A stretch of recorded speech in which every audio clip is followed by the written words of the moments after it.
ginigising po tayo lahat. Binibigyan tayo lahat ng pagkakataon upang sa ganitong pagkakataon, sa ganitong lugar na ito ay mapakinggan natin ang salita ng Diyos.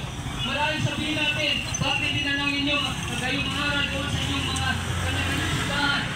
Mga kapatid, hindi ka na umaatin, kaya kami parito upang ipangaral ang salita ng Diyos. Ano ba siya? Okay ba siya? Busy ka at wala kang panahon upang Okay lang siya. bigyan siya ng Kasi parang mas nakikita ko sarili ko. sa araw ng pagtitipon ng iyong panahon. Hindi ka nagkakaroon ng time upang sambahin siya. Kaya sa oras na ito, Malabo kasi, ay pinapadala ng Diyos upang paano lilinaw ikaw yan? at ikaw ay maranasan at mapakinggan mo ang kanyang salita. Mahal ka ng Diyos at ipinaparating sa iyo ang mensahe na ito sa umagang ito. Ako po ay manalangin para sa inyong lahat. Habang kayo na nandyan sa lugar na ito at naghahanap buhay at naglalakad, nakaupo, ako po ay manalangin sa inyo. Panalangin ito ng nasa umagang ito, sa araw nito, ay pagpalain ka ng Diyos.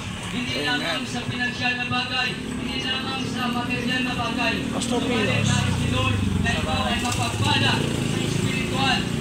Itong bagay na ito ay hindi nasisira, hindi nawawala, hindi nananakaw. Ang bagay na ito, ito yung salita ng Diyos.